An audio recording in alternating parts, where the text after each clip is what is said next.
सांसद कौशल किशोर के घर के बाहर बहू अंकिता ने की आत्महत्या की कोशिश। पुलिस ने अंकिता को अस्पताल में कराया भर्ती। आत्महत्या की कोशिश से पहले वीडियो जारी किया। अंकिता ने अपने इस कदम के लिए सांसद परिवार को ठहराया जिम्मेदार। पुलिस प्रशासन से लगाई इंसाफ की गुहार। अस्पताल से डिस्चार्ज होने के बाद रिपब्लिक भारत से बोली अंकिता, कहा निराश होने के बाद की आत्महत्या की कोशिश, सुनवाई नहीं हुई तो कोर्ट जाऊंगी।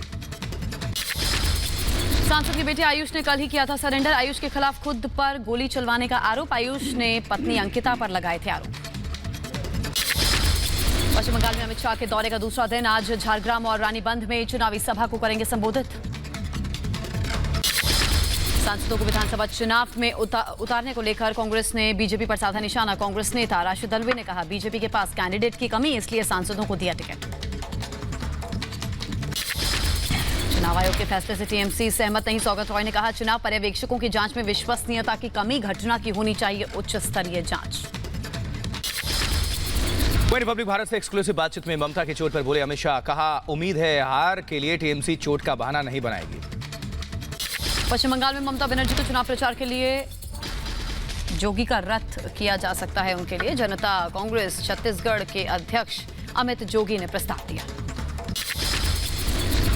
उत्तर 24 परगना में बीजेपी कार्यकर्ता और उनकी पत्नी पर हमला। बीजेपी ने लगाया टीएमसी पर आरोप। हमले में बीजेपी कार्यकर्ता के बस के साथ भी तोड़फोड़। बीजेपी अध्यक्ष जेपी नड्डा असम दौरे पर। आज ढाकुआ खाना, सौतिया और बोरचाला विधानसभा क्षेत्र में रैली करेंगे। असम के चुनावी रण में उतरे मध्य प्रदेश के सीएम शिवराज सिंह चौहान। 3 चुनावी सभाओं को करेंगे संबोधित। बीजेपी प्रत्याशियों के लिए मांगेंगे वोट। तमिलनाडु के कांचीपुरम में एमएनएम नेता और अभिनेता कमल हासन की गाड़ी पर हमला। हमले के वक्त चुनाव प्रचार के बाद चेन्नई लौट रहे थे कमल हासन। वहीं भोपाल में कांग्रेस मीटिंग में हंगामा। आपस में भिड़े कांग्रेस के युवा कार्यकर्ता। उत्तराखंड के श्रीनगर में कांग्रेस की जन आक्रोश रैली में इंदिरा हृदयेश की तबीयत बिगड़ी। ऋषिकेश में एम्स में रेफर किया गया। वहीं बात अगर एसबीआई समेत देश के कई सरकारी बैंकों की करें तो आज से 2 दिनों की हड़ताल है। निजीकरण का विरोध कर रहे हैं। करीब 10 लाख बैंक कर्मचारियों के हड़ताल में शामिल होने का दावा। पर्यटन में जान फूंकने को सरकार की नई योजना। टूरिस्ट वाहनों को 1 महीने के भीतर मिलेगी ऑनलाइन ऑल इंडिया परमिट। देश भर में ड्रोन रेगुलेशन के नए नियम लागू। अब ड्रोन उड़ाने के लिए लाइसेंस और ट्रेनिंग होना जरूरी है। बिना ट्रेनिंग और बिना लाइसेंस ड्रोन उड़ाने पर 25,000 रुपए तक का लगेगा जुर्माना।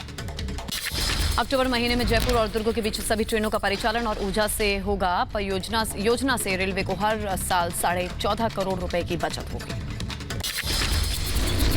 दिल्ली हाईकोर्ट में आज से फिजिकल हियरिंग है और कोरोना के चलते बंद की गई थी फिजिकल हियरिंग।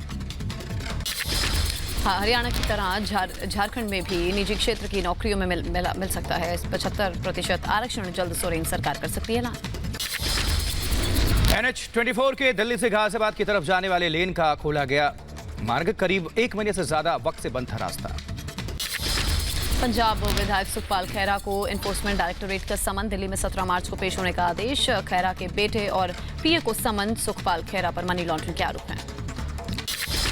ग्रेटर नोएडा में पुलिस और आबकारी विभाग की बड़ी कार्रवाई। 170 पीटी अवैध शराब जब्त। पकड़ी गई शराब की कीमत 10 लाख से ज्यादा। Greater Noida eastern peripheral highway पर 2 ट्रक आपस में भिड़ गए। ट्रक के बाद ट्रक आग लग गई। एक झुलसा। ट्रक में रखे केमिकल से भरे ड्रम जलकर खाक हो गए। वहीं फिरोजाबाद में ट्रैक्टर और ऑटो की भिड़ंत। हादसे में 4 लोग गंभीर तौर पर जख्मी। अस्पताल में इलाज जारी।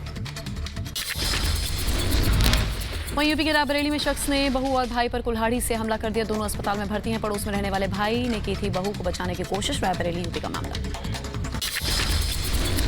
जबकि यूपी के सीतापुर में 2 पक्षों में खूनी संघर्ष। जमकर चले लाठी डंडे। मारपीट में 4 लोग जख्मी। नशे में धुत जुआ खेल रहे थे दोनों पक्षों के लोग। ग्रेटर नोएडा में बंदूक की नोक पर इंजीनियर से लूटी कार। घटना के समय कार में इंजीनियर के साथ पत्नी और बच्ची भी मौजूद थे। उत्तर प्रदेश के बहराइच में चोरों के हौसले बुलंद है। घर के अंदर से चुराई बाइक। सीसीटीवी में कैद तस्वीरें। यूपी के हाथरस में थाने में जमकर हंगामा। बाइक छोड़ने के लिए मुंशी पर रिश्वत मांगने का आरोप है। यूपी के सीतापुर में एक ही परिवार के करीब 6 लोग बीमार हैं। जहरीला खाना खाने से बिगड़ी तबीयत। खाने में मिला छिपकली का कंकाल। वहीं देश में एक बार फिर से बढ़े कोरोना के मामले। 24 घंटे में 26,291 नए मामले सामने आए। एक दिन में 118 मरीजों ने दम तोड़ा। देश में कोरोना एक्टिव केस का आंकड़ा फिर पहुंचा 2 लाख के पार। अकेले महाराष्ट्र में 1,18,000 एक्टिव केस। गुजरात में 24 घंटे में कोरोना के 810 नए मामले। सूरत में 20 बच्चों के कोरोना संक्रमित होने के बाद 2 स्कूल बंद किए गए। जबकि मध्य प्रदेश में कोरोना ने फिर पकड़ी रफ्तार। 24 घंटे में 743 नए मरीज सामने आए। महाराष्ट्र में एमपी में आने वाले दिनों में हो सकता है 7 दिन क्वारंटाइन। हरिद्वार कुंभ में जाने के लिए कोविड टेस्ट रिपोर्ट जरूरी नहीं, उत्तराखंड सीएम तीरथ सिंह रावत ने ऐलान किया है। बात दिल्ली की। दिल्ली में कोरोना टीकाकरण में रफ्तार लाने के लिए डोर टू डोर अभियान चलाएगी केजरीवाल सरकार। नागपुर में बढ़ते कोरोना के मामले के बाद शहर में लगा कर्फ्यू। पूरे शहर में सख्त लॉकडाउन लगाया गया। नागपुर में आज से 21 मार्च तक संपूर्ण लॉकडाउन। कोरोना के बढ़ते संक्रमण को लेकर प्रशासन ने फैसला लिया। वहीं इंदौर में कोरोना को लेकर सतर्क प्रशासन। मास्क नहीं पहनने पर नगर निगम ने काटा चालान। बिना मास्क दिखे लोगों से वसूला जुर्माना। कोरोना के बढ़ते मामले के कारण मसूरी के पर्यटकों की नो एंट्री। प्रशासन में स्कूल, बैंक और ऑफिस भी पूरी तरह से बंद रखे जाने के आदेश दिए गए। कोरोना के बढ़ते मामले से कर्नाटक के कलबुर्गी और महाराष्ट्र के सोलापुर के बीच बस सेवा प्रभावित। लोगों को करना पड़ रहा है भारी मुसीबत का सामना। कोरोना के खिलाफ लड़ाई में एक साथ आए भारत अमेरिका। 2022 के अंत तक 100 करोड़ वैक्सीन बनाने का लक्ष्य है। अमेरिका और ब्रिटेन ने खरीदी ज्यादा कोरोना वैक्सीन। यूरोपीय संघ और ऑस्ट्रेलिया में हुई वैक्सीन की कमी। दुनिया में कोरोना का कहर जारी। 12 करोड़ के पार कोरोना मरीजों की संख्या। अब तक कोरोना से 26 लाख से ज्यादा लोगों ने दम तोड़ा। कोरोना के नए वेरिएंट ने पेरिस में पसारे पांव। आईसीयू में मरीजों के लिए नहीं है जगह। लॉकडाउन लगने के आसार। प्रिंस हैरी की पत्नी की मुश्किलें बढ़ने जा रही हैं।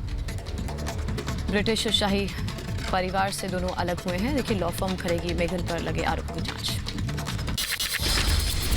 वहीं नेपाल के दक्षिणी पूर्वी इलाके में सरकारी दफ्तर के कुकर ब्लास्ट में बाद हड़कंप है। धमाके में 8 लोग बुरी तरह से जख्मी हैं। एक को गंभीर हालत में एयरलिफ्ट करके काठमांडू शिफ्ट किया गया है।